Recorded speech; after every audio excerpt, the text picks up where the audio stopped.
To the writers of Retlaw and Drummond's Seasonal Almanac, I'd like to thank you for the vestige. Your county map, in its textured patchwork of onion yellow and copper ghana green, was the last to list my fair town by name. Of course, I understand why that needed to stop. While I am thanking, I would like to say hello to another reader, whose name is James. James, thank you for always taking note of my columns. I like to think you're the reason the almanac publishes my writings, but realistically, I fear they have no choice. Every place named by man has its inputs and its outputs, determined by markets greater than any mere creature or its best laid plans. Any spot of space ruled by a name burns the very fat of beings and gives to the wind a smokescreen of tall tales. Ecology and economy alike abhor a vacuum. In a landscape that strains to yell over itself, a few quiet nights spell death. Such is the hush of Grisonborough.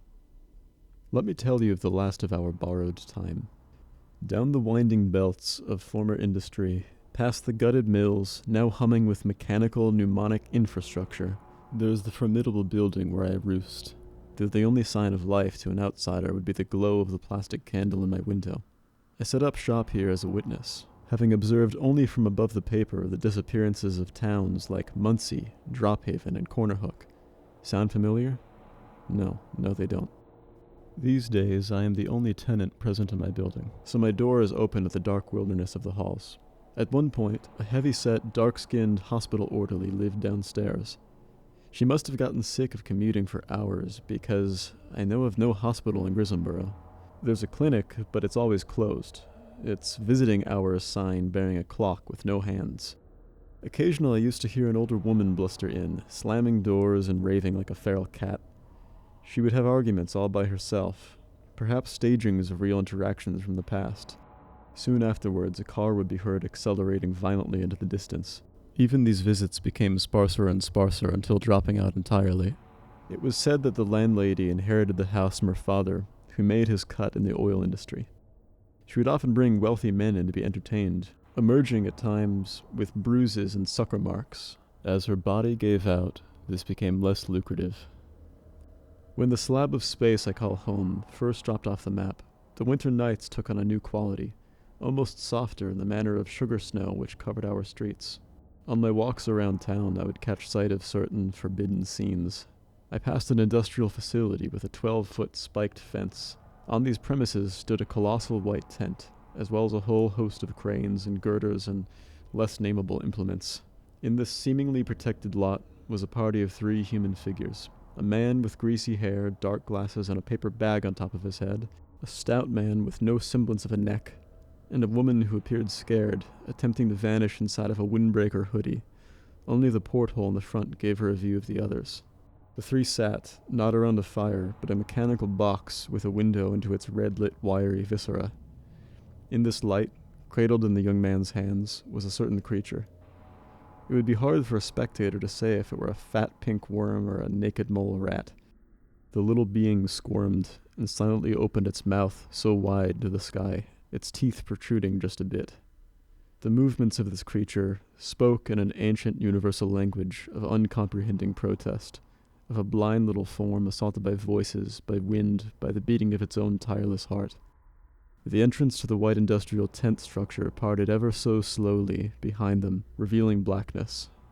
This is the type of scene a healthy person has the sense never to notice. There are certain things you only see with nails in your eyes. In one of my wanderings, during the lengthy stillborn witching hour I've come to expect from this town, I spotted what appeared to be a little white ranch home protruding out of a textile mill. It was lit by the faint glow of red string lights, which rendered the surrounding snow in sticky frosting tones. An inconspicuous sign showed a crudely traced image of a realistic white hair popping out of a hat. Off-center, blocky text read, "New Year's is more of a good for a special reason," followed by a hurriedly hand-painted "Inside." I am given to certain curiosities, so I wandered in. The red string lights had slithered through the door and were supported by nails throughout the room which stretched them at haphazard angles, threatening to grab hold of the neck of a rushing visitor. I was also greeted by a table of many costumed top hats. At one corner, someone had dumped out a can of cranberry sauce into an antique china bowl, the contents still retaining the shape of their original container. A 4-foot-tall sculpture of the same snowshoe hare on the sign was turned facing the wall. By the door stood an enormous prop champagne glass, bubbling with seltzer tablets. I proceeded through a doorway, following only the faint buzz of a speaker in the absence of any lights. I felt around until I came upon an empty row of seats and took one. Stage lights come on. A man who must have been 100 years old stared off into space from center stage. He was extravagantly dressed in a tux and tails that were several sizes too big for his sprightly form. He began to speak. "Good night!" There was a long pause. I heard a cough, which surprised me because I assumed I was the only one in the audience. The old man continued. "On twisting blood and clotted time, sprig of crimson columbine, to be a knowing, old ones do, I float down in the floor with you, with la-di-da and splendid goose, my leech has milked the moon." With the ear blessed by this incantation, the old man took on a more conversational tone. "Now, with that out of the way, I'd like to begin our pageant." Behind the old man were several chutes. He grabbed a metal scoop and a sack and began to feed some unknown contents into each.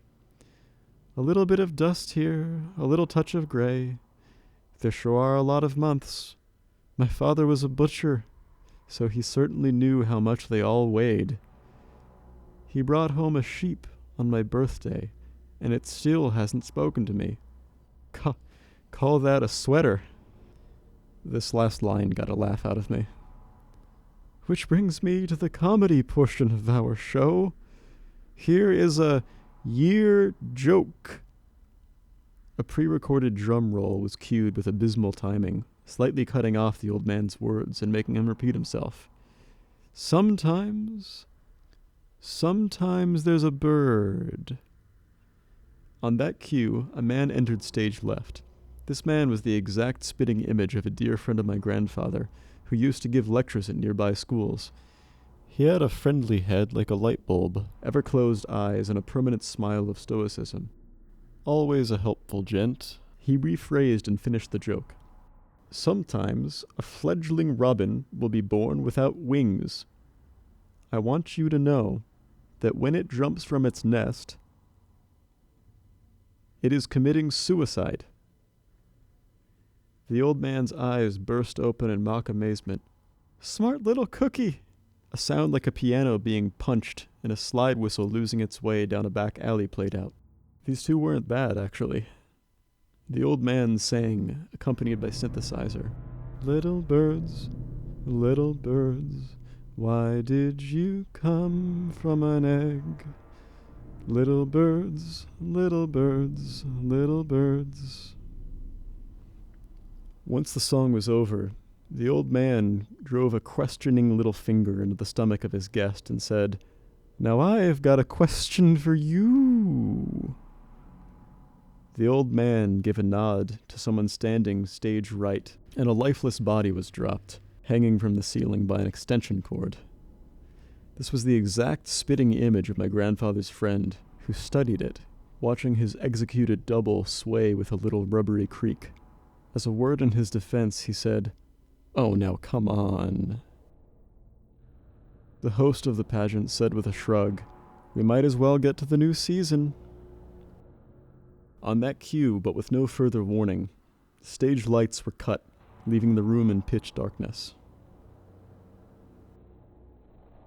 After a few concerning moments, a new light occurred, that of a raging fire, first tracking blue around the room, then into yellow and white hot. The war of the flames was furious, unwilling to be contained by the little space. I ran as fast as I could from the home, which collapsed behind me with astonishing lightness, almost paper-thin. Shreds of the roof blew into the blurring night air, animated by raging heat. This was the season of the sirens. It lasted 72 hours. During these hours, a gale whipped flocks of papers off the newsstands in which I stocked the almanacs, and into the air where they'd cavort in streets in swirling eddies. Most were from the day before we dropped off the map. What few new ones there were had been printed over in a dense tangle. Only occasional little phrases could be discerned. I could read things like, "This is neurotic," "Do you know what I'm going to have to do with you?" and "You break things and act like it's okay," along with unspeakable filth and expletives lost in the tirade of it all. Even I got swept up in the excitement of the season. When an old wheelchair was carried into the road by a particularly fierce gale, I took hold of it, finding myself dragged away by the beast until I caught my footing and hurled it into one side of a bank. We looked like a pair of swing dancers. As it began to wheel away on the sidewalk, I jumped in and rolled backwards for a bit. James caught a glimpse of this scene and cheered me on.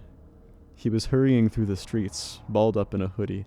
Before he ran off, he shouted something to me and pulled a double take over his shoulder, concerned that I didn't hear it.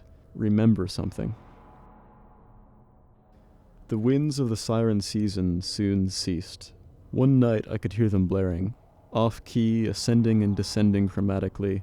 Through this cacophony, when walking, I could hear men, women, and children inside residential buildings. They were all screaming at the top of their lungs.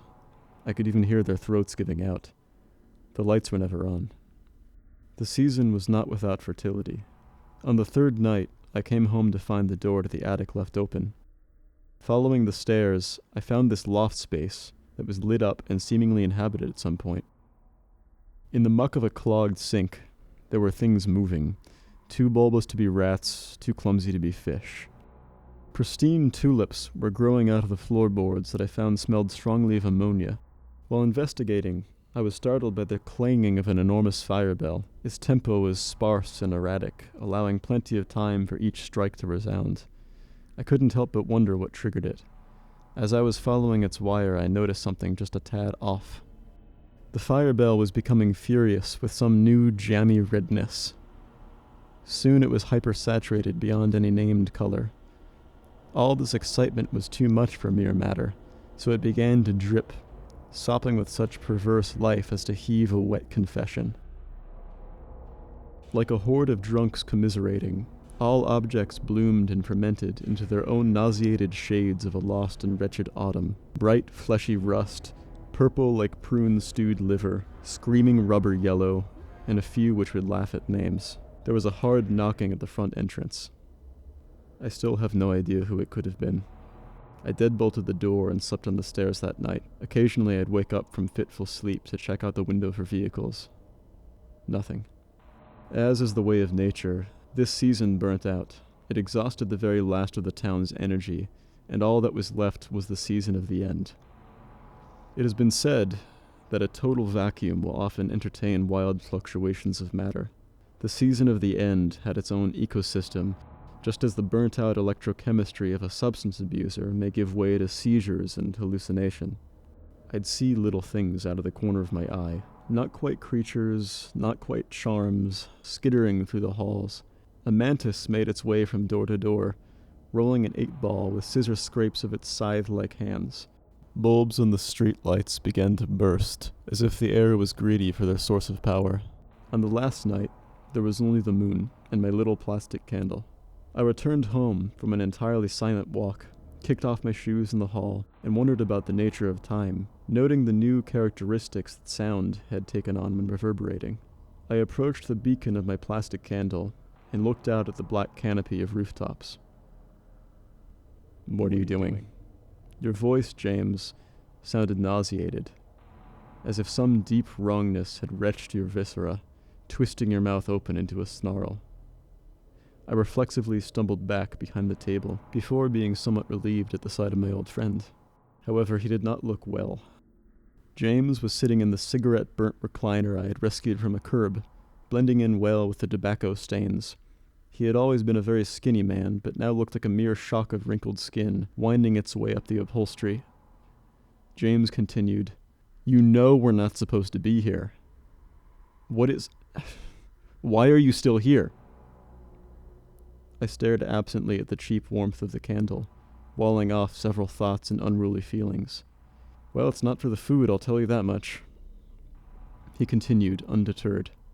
"Okay, look, the almanac, right? That was super important. I loved it. You loved it. What did it teach us? What did you learn writing to yourself? His line of questioning was quite logical. I had no response. The reason my letters to the almanac have always been published is because I created the thing. All of it. Not only that, but James was likely my only reader. I was the one to take Grisemborough off the map, and it was a mercy, a kindness. James buried his face in his hands and prodded on, now more diplomatic. You made your choice, man. Now we have to go. Do you know what's out there? Do you know what's waiting for us out there? If you didn't want all of this, why did you drop us off the map? I steeled my nerves and measured my voice. I hate... James looked as if I had exposed him to a vile smell. He threw up his hands and looked away. What the hell are you talking about? Why are we still talking? I went on, choosing my words calmly and with steady deliberation. I hate every individual person. Their face and their eyes, how they move, truly, there are no words to say it. There is a violence in their words. They perform every cough, every moan. Their life is an artificial state, an induced fever pitch. They act as if there is something more to them than two holes connected by a failing digestive system. Each shred of their being knows they need to be put out. It's a return. In all of this, I still had not answered his question. Why had I not simply dropped the guillotine, snuffed every voice, and brought the town to the end it so sorely deserved? What had to be done was to finish my almanac. I suppose spite is a bit stronger than mercy. It certainly takes command of the animal mind. I took my pen in hand and signed my name on the last empty page. James, deflated in an apocalyptic sigh of relief, signed his on the next page. The last thing he told me was, "I'm sorry, man. It was a really great thing we made. We saw a lot. But you can't take the seasons with you." I asked him, "James, are we dead?" He laughed a comfortingly familiar rasp. There isn't anything even called death. What's waiting for us isn't anything like that. It's nothing, really. There's no word for it. James flipped on his dark glasses and threw up in the window. "All right, that's been real." He dove, arms outstretched through the drained air. He was even elegant, until the impact snapped his bony little arm and compressed him neck first into the cold, dark street. And with that, I bring the almanac to an end. See the seasons, what they wrought, hateful gazes, brave ink blot. Draw on the eye to scuttle puddle scorn, to draw out the answer, and cycle no more, and cycle no more.